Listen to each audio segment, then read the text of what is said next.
পাটপারি করে চলাই হলো আমার জীবনের অর্জন। তাই তো নতুন ধান্দা নিয়ে এসেছি, বাইক বেচার গর্জন। 100 টাকা করে দিবেন যারা, বাইক পাবেন তারা। শেষ পর্যন্ত বাইক তো পাবেনই না, খাবেন উল্টা মারা। লোক দেখানোর জন্যই বলছি শুধু, চাবে এই টাকা মানবতার কাজে। মানবতার কথা বলেই আমার মতো অনেক মাদারবোট এই সমাজে সাধু সাজে। পাবলিককে ভোদাই বানিয়ে ধান্দা করার গর্জন, পৃষ্ঠা নাম্বার চুদলিং পং। আরে গরু ভিডিওটা সেই হইছে। এই গরু না গুরু। কিন্তু গরু এই বাইক বেচার টাকা কি আসলে মানবতার কাজে লাগাইবেন? এই আমার শিষ্য, তোরা যতগুলো আসছস, তোরা আমারটা তুষতে তুষতে তখন মুখ উদ্দা বেড়ে বাতিল করে লাইছস। এই টাকার 5% দেবো মানবতার কাজে, বাকি 95% দেবো আমাগো গাত্তায়। এমনি করেই তো আমাগো মতো ভন্ডরা জনগণের টাকা আত্মায়। ভাই প্রশাসনিক ঝামেলা হইব না? এর লেগেই তো ভিডিও করে 5% দেই, নয়তো বাংলাদেশের জনগণদের নস্যু 100% মাইরা দিলেও সমস্যা ছিল না। এই শ্বশুর বাড়ি যাওয়ার লিগা গাড়ি বস্তা বাইন্দা রেডিও তগ মতো লোক যতটি আছে বুয়া তগলিগা আমাগো ছাড়া একাই যথেষ্ট। নাম তার ইন্সপেক্টর বুয়া।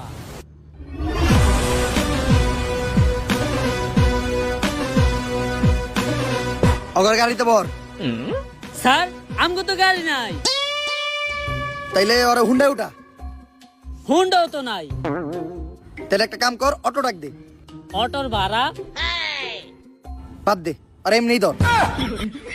করবো মানে আমি তখন বেকার ছিলাম, তখন বাংলাদেশের প্রশাসনকে আবার চাকরি দিছে। প্রশাসন তোরা চাকরি না দিলেও এখন ধইরা নিয়ে থানায় দিব ডান্ডা। টান্ডা দিয়ে করবো তোরে ঠান্ডা।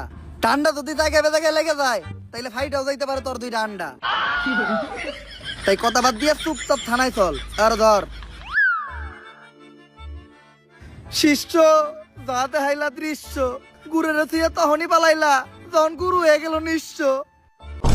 বাচ্চা যায় হইলে যক্ষা, পুত্তলানের রক্ষা, পশ্চিম পরে সবগুলার তৈরি তৈরা বয়মের ভিতরে বন্দি করি। ছুটে গেলে সর্বনাশ, ধরতে পারলে বনবাস। চা তোরা সব রহ বয়মের ভিতর বন্দি হ।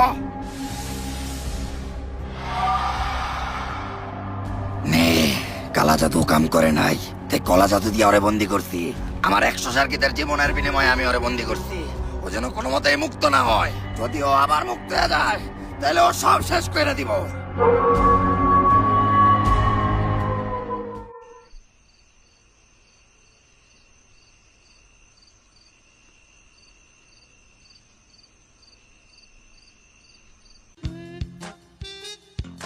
ওস্তাদ, আজকে মনে হয় চুরি করতে কারো গোয়াল করে যাওয়া লাগবো না।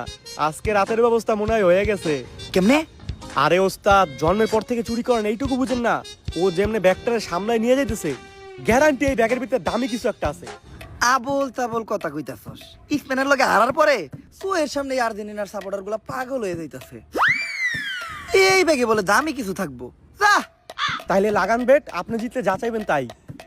যদিও চুরির বিষয়ে আর্জেন্টিনার থেকে বেশি কারো ধারণা নাই, তারপরও লাগাইলাম বেট। যা ব্যাগটা চুরি করে নিয়ে আয়।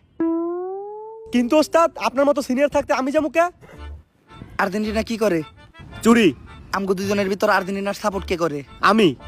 তেলে চুরি করতে দেবো কে? আমি। তেলে যা। ওই কারা, তুই একা যাইস না, ধরা খেয়ে যাবি। কে ওস্তাদ? কারণ এই জায়গায় তোর সাপোর্ট দেওয়ার লেগে রেফারি নাই। আমার এই ফলো কর।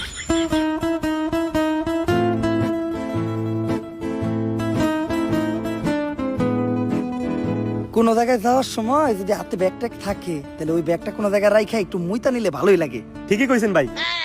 কথা তো ঠিকই কইছে, মুতে তো আমার দোষে, কিন্তু ব্যাগটা। আরে ভাই চিন্তা কিসের, আমি আছি তো, ব্যাগটা আমার কাছে দেন। আরে না, আর্জেন্টিনা সাপোর্টার আমি বিশ্বাস করি না, ওকে স্বভাব ভালো না। ভাই এই জায়গায় একমাত্র আপনার ইমানদার মনে যাচ্ছে, ব্যাগটা একটু আপনি রাখেন।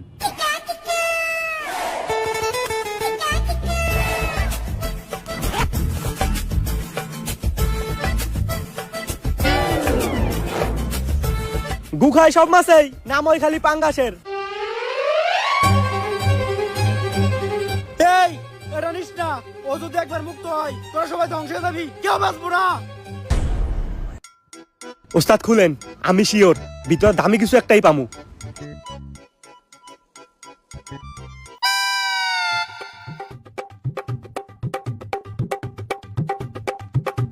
পুরা ব্যাগে মাত্র একটা কাঁচের বোতল, তাও খালি ধুমা ভরা। আমি তোরা আগে কইছিলাম যে কিচ্ছু পাবি না।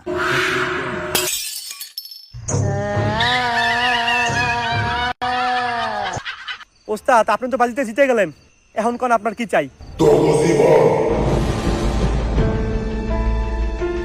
এই টাকাটা গুলো আমি তো শুনছি, তুইও কি তাই শুনছস? ও ওস্তাদ, বুঝছি, অনেকক্ষণ ধরে মুতি না তো, তাই মুত আমাকে মাথায় উঠে গেছে।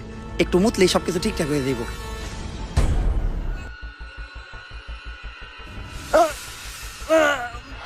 এখন ভালো লাগতেছে না?